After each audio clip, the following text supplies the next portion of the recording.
Tonight's topic is going to be situational awareness. This is a phrase we've heard numerous times, but what is it really? Please go to slide 2. Authors of Designing for Situational Awareness define it as being aware of what is happening around you and understanding what that information means to you now and in the future. Slide 3. All of us should practice situational awareness in our personal lives to keep ourselves and our families safe. What if a fire alarm went off while you and your family were shopping in a big box store? Would you know the nearest exit? If a fight broke out near the front door of a restaurant where you were eating with your family, would you have a plan to keep your kids safe? This has happened in Idaho Falls. And would you notice if there were some people clearly out of place on the playground of the local elementary school while children were present? If you did notice, would you know who to contact or what to do? Slide 4. Personal situational awareness skills are becoming more important with every passing day. But it's our broader situational awareness that is most critical to the mission of the ERC. Slide 5. The structure of the ERC is designed for us to quickly observe and report events or situations that could impact the safety of our wards, states, or even larger areas.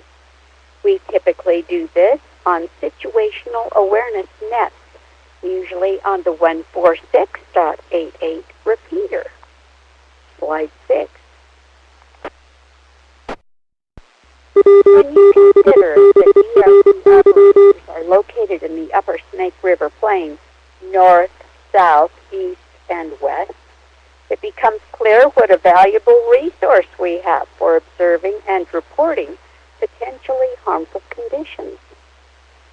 A few of the events reported within the ERC in the past include wildfires threatening homes and other structures, power outages, serious ones, flash flooding, and severe storms. Slide 7. When a potential hazard is observed, all that's needed is for one ERC operator to get on the 88 repeater, check to see if anyone is there, and report what is observed. There may be a situational awareness net already underway. If there is not, that ERC operator should assume net control responsibility, keeping track of reports, locations, times, operators, etc., as others join in. Our prime responsibility is to priesthood leaders, but others benefit too. Remember that the 88 repeater is monitored by outside entities, including local media, utility companies, and others looking for up-to-the-minute information.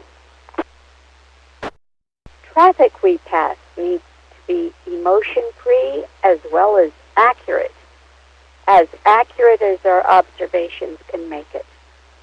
Every ERC operator should make it a habit to either monitor the 88 repeater regularly or at least turn the radio on at the first sign of a situation. It's easy to get caught up in the moment and forget to turn on the radio and listen or to report your observations. I can't tell you how many times I've heard after the fact that there was a situational awareness net on the repeater, and because I was concerned with other things, I totally missed it. Slide 8. While originally writing up this training, there was a serious line of thunderstorms moving through the area. Guess who forgot to turn on the radio until after the sun came out again? Slide 9. Lesson learned: never become so focused on a narrow task that you fail to notice the bigger picture. while first making sure we and our families are safe. ERC operators also need to make it second nature to switch on the radio and monitor the 88 repeater. Slide 10. In addition to just observing when our own lights are out, there are other ways to get notification of events in our areas. Many counties and cities have phone or email and or text alerts for those who register for them. Here are a few links. If your county isn't listed, check out your county or city website or call your county emergency manager for more information. Slide 11. I would like to suggest that each of us learn a little more about situational awareness. You could start by doing a Google search to come up with some good instructions for sharpening your skills, the ones that most closely match your situation. There's a lot of great free information out there for everyone from preppers to school teachers. Slide 12. Each ERC operator needs to make a habit of tuning to the 146.88 repeater when anything seems amiss.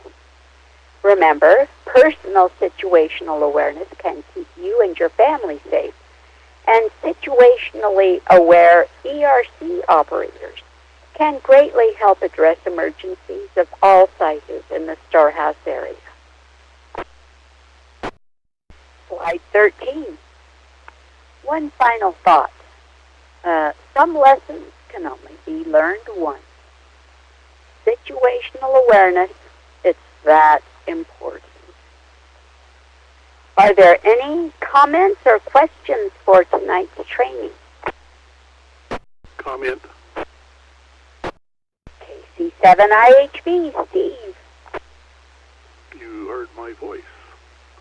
I just had one comment, and that's that if the power's off on the repeater, we can still go to the 146.28 input, and that member, and then when we do the preamble, we talk about going to the input, which is 146.28 megahertz, and that would be during the power outage or a failure of the repeater. So keep that in mind as well. KC7IHV. Excellent point, Steve. Thanks so much for that. That is the alternate, and of course we would be on simplex at that point. You may want to up your power if you are going to be communicating over longer distances without the benefit of the repeater. Any other comments or questions? Comment? Go ahead, comment. This N7NHM. I don't want to be picky or critical, but when I was a new ham and they gave a frequency, they only give like the 88, and I looked all over for 88 because they didn't tell me it was 880. So my suggestion is, for new hams and even old hams, the full frequency would be appreciated. Back to net control. 146.88, and that does assume that the following numbers are 0, and I did have the full frequency on the slides. I hope you were able to see that. In ERC circles, it's easy to refer to it as the 88 repeater. There is only one in our area. But you're right, 146.88. Thanks for the reminder. Any other comments? Comment. Go ahead, comment. KG7GZL, a famous Mark Twain comment. Good judgment comes from experience, and experience comes from bad judgment. Something we all can learn. Love that, Roger. Thank you. You've shared that with me before, and it applies in many situations. Thanks for sharing that. Other comments?